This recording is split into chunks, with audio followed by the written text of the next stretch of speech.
Merci de toujours prendre le rendez-vous de l'information sur Mouride TV. Mesdames et messieurs, chers amis internautes, bonjour. La semaine d'action des églises pour l'alimentation a été marquée d'un saut spécial durant la semaine écoulée. Il s'agit de la séance de sensibilisation initiée à l'endroit des étudiants de l'UPAO par le pasteur et professeur d'éthique Femme Infidèle Oussou Gandono. Le point dans un instant. Dans cette édition, nous nous intéresserons au concept de la non-violence et de ses implications. Quelles sont les raisons qui justifient l'usage de l'huile rouge sur certaines divinités dans la tradition africaine? On en parle dans un court instant dans la page magazine de ce journal.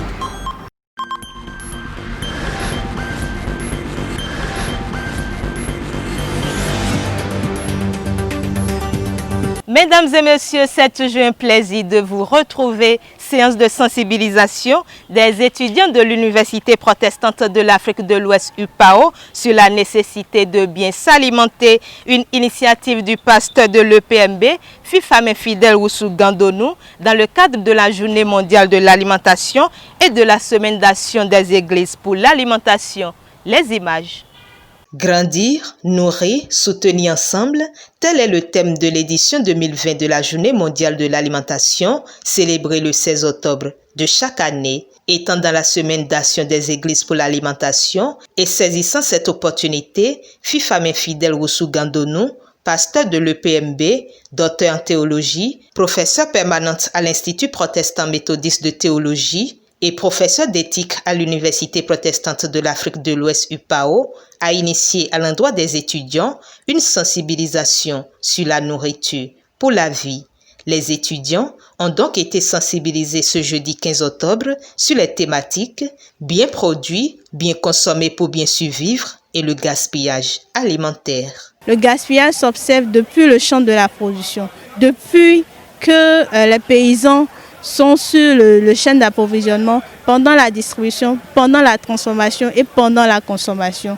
Donc nous avons eu à exhorter ces étudiants-là afin qu'ils diminuent en quelque sorte ce phénomène qui freine le développement sur le plan économique, social et environnemental. Désormais, il faut réfléchir sur la façon dont nous pouvons produire pour que les résultats puissent servir véritablement à notre bien-être. Ainsi, ces étudiants et participants doivent être des relais déjà auprès des parents, auprès des producteurs, pour savoir faire les meilleurs choix. Nous avons vu que quand nous leur parlons de l'importance de la semaine, de l'historique de la semaine, et en plus de ça, si nous leur parlons de leur contexte de vie par rapport au gaspillage de l'alimentation, nous allons corriger quelque chose. Et nous avons essayé de mettre l'accent aussi sur le contexte de Covid. Et sur le contexte de la migration, où c'est parce que on constate que nous ne mangeons pas bien, nous ne grandissons pas bien en Afrique, que les jeunes cherchent à aller en Europe. Et par rapport à ces choses, quand nous exploitons bien et entretenons ce que nous avons à notre disposition, nous allons éviter ces problèmes. Nous sommes interpellés à travailler pour produire ce que nous consommons et consommons ce que nous produisons. L'accent a également été mis sur l'alimentation avec les fruits et sur les 10 commandements de l'alimentation. Différentes communications qui ont suscité l'intérêt des étudiants qui ont été invités par leur directeur à la mise en pratique de ces riches connaissances afin de veiller à maintenir une bonne santé. Pour un esprit sain dans un corps sain, et donc ils ont besoin d'être bien portants en santé pour pouvoir suivre une formation de qualité. Et donc il est bien qu'on leur donne des orientations, des conseils sur ce qu'il faut manger et comment s'alimenter pour être en bonne santé, pour pouvoir suivre un cursus universitaire. Par ailleurs, toute la liturgie de ce dimanche 18 octobre 2020 a été consacrée à l'alimentation lors de la célébration du culte à la chapelle de l'Institut protestant méthodiste de théologie par son éminence, le révérend Dr Kondieso Amos Ronsa, président de l'EPMB, et celui célébré à la radio Hosanna FM. Nous devons consommer ce que nous produisons. Et donc, pour encourager cela, nous avons estimé au niveau de l'Église que nous prenons un test qui nous amène à parler de l'alimentation pour montrer le rôle prépondérant que l'alimentation joue dans la vie de chacun. Alors nous devons manger à partir de ce que nous produisons.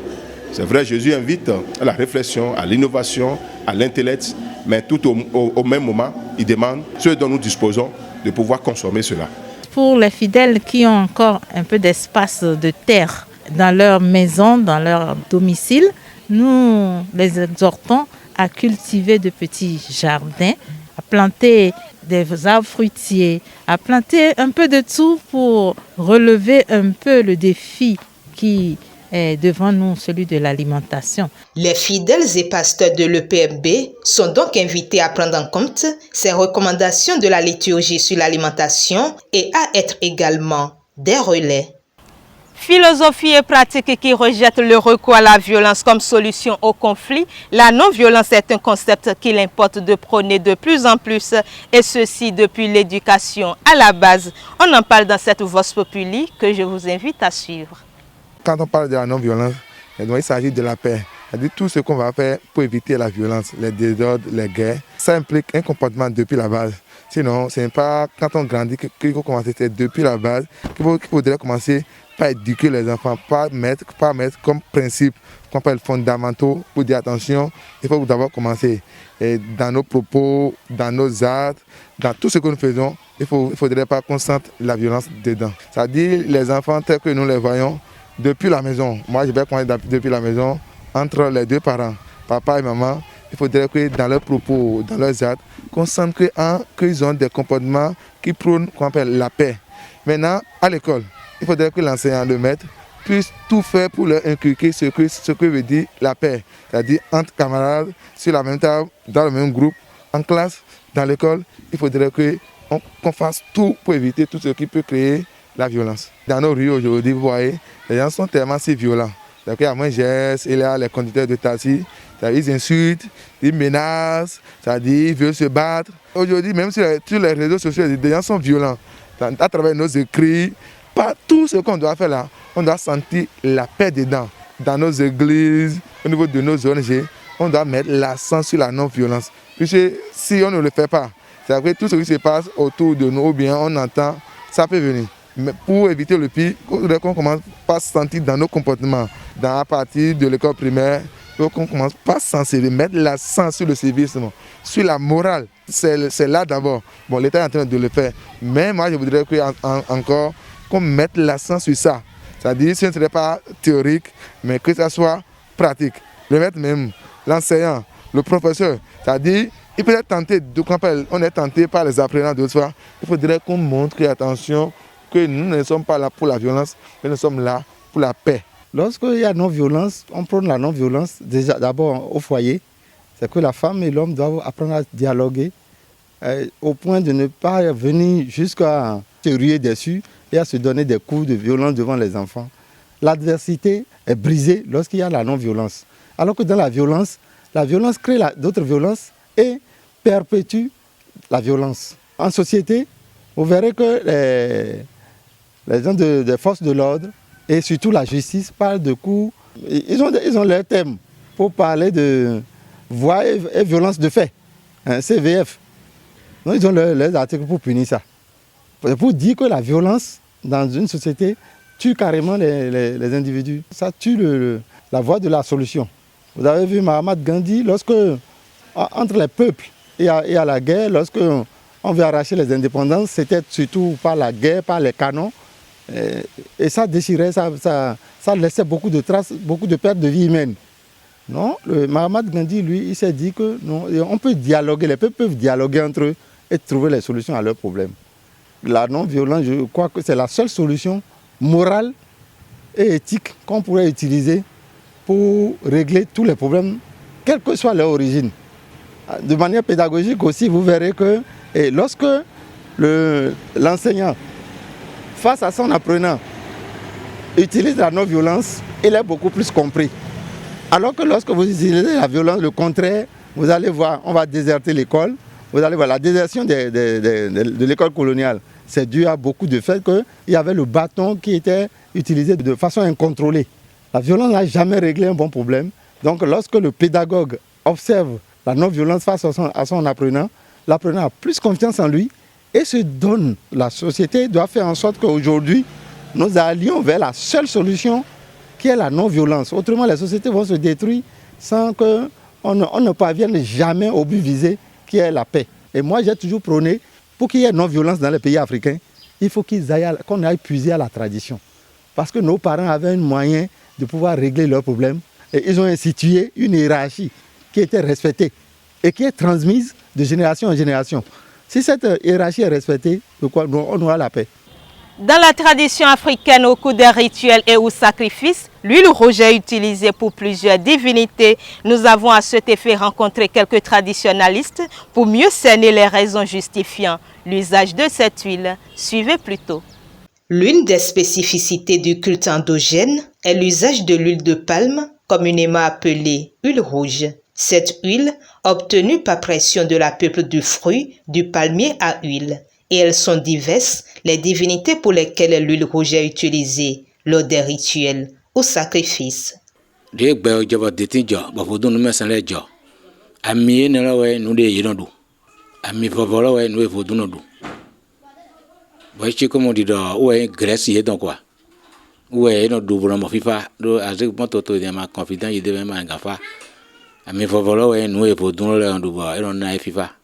Bon, ni me pon ganje me amora fo nsa pata. Ami vovo e dondu. E do e ali kwedi. E na mami vovo. Par exemple, fo dunde ganye di do asanya gajo. Ami vovo e dondu. E na ho de be mami vovo. Be na ko pare ndo pe. E na mami budra mo soravi. Nous quand on de l'eau à mes faveurs on va temps pour développer. Ami veve e ami de do fode. Boyin ami wiwede bo yami ayigba mi no jidon bon we ka info dumbo mi le ndu na le yan ayigba pizinu uwe zon ba mi pepe we nu de no yi fodun jibo apapa run so e fodun de le ti mo do mi do ni do ata mi ton fa apo mi ton mele do na fa ho mi ton mele do na fa we zon mi nu mi zi ami pepe bonoza do de rumila wa bona kanfa me na mo do me koko le o na ejo kanfa de kinwe no kan donc de kinwe me le no kan ni ata yi fa de kinwe ayi donc ami veve e de jowa monti ko le me vodun susueti mo do ami veve vodun khayo de ami veve no wa ogu ami veve no wa sakpata mi veve no wa o aho mi veve no wa ku vitomo ami veve no loko ami veve no wa ami veve ro yeni do duni toni do fa que de mi no mo yona mi veve vodone ami no gbedo la me vodun de me yo se me jonanda yi boena ku ya maison me lo ne na mi veve e mo fifa e ma jana kan ngule vile de kweto gwe asi de kweto gwe na do taragwe yo ni vodone le yemu mi veva wutu e don wutu no fa ne wanya wude le no le ne dagwe ni do tina me wutu na nu veve vodon de no du nu ve. L'huile rouge, cet élément majeur de nombreux rituels, est souvent mélangé à du blé de maïs moulu et sa dignité explique l'importance de ce mélange. Vodon de pepe de ko do ami ve ira fulu ni fin bo na yan ni fin de jino ado ami bon ba ni ro we mi yo do veve mi no yo do e ba do e do ve do na vodon lo e do ve do na zon de zon e de do no ne se ve bo wa zon de mi do alole we do ve do na ami veve yido alinfinji bo na vodon e blodo boya de ai to ko me ka bo wa audo chichede yino do veve na vodon lo na bi o tori me par exemple dimbo to amagbe bo na wa mari to lo me mi non de to lo me vodun de to lo me le aya mi vevo do alinfinji bo flu ado veve na to lo ne ablo mo pombo hunle ado veve na to lo bi ne bo na se gbedo e o le de an lo mi jale mi bo mi oni ablo mo pon nu ero wen do me le mo lo ve ne ado ne mi ne. L'encens est aussi mis sur les divinités qui ne tolèrent guère l'huile rouge. Par exemple, nous avons c'est quoi ça qu'on dit, nous sommes mes frères. Nous avons d'accord, nous avons dans nos supports, et nous sommes nos frères. Vous n'avez pas dans le wado lisa pour nous et nous tombons dans l'eau à Tinsin, fruits, azimi, oui, à vivi, coco. Nous devons qu'on y a Tinsin pomme, nous n'allons et j'aime non là-dedans. Dans mi vovano y d'accord. D'ailleurs, mais oh mi toleo, y non na limu dans. Ama ni limu wa signer au dandio. Alors mettons au cou. Bon mi ça limu na dans ya. Azimi podo, winpo. Comme toute ressource vitale, l'huile de palme a une grande valeur dans la tradition et constitue un élément indispensable de nombreux rituels. C'est sur ces images que nous prenons congé de vous, chers amis internautes. N'oubliez surtout pas d'aimer la vidéo et de vous abonner sur la page Facebook Mouride TV, la page YouTube Mouride Prod et de cliquer sur la cloche de notification pour nous suivre. Merci de nous avoir suivis et à très bientôt.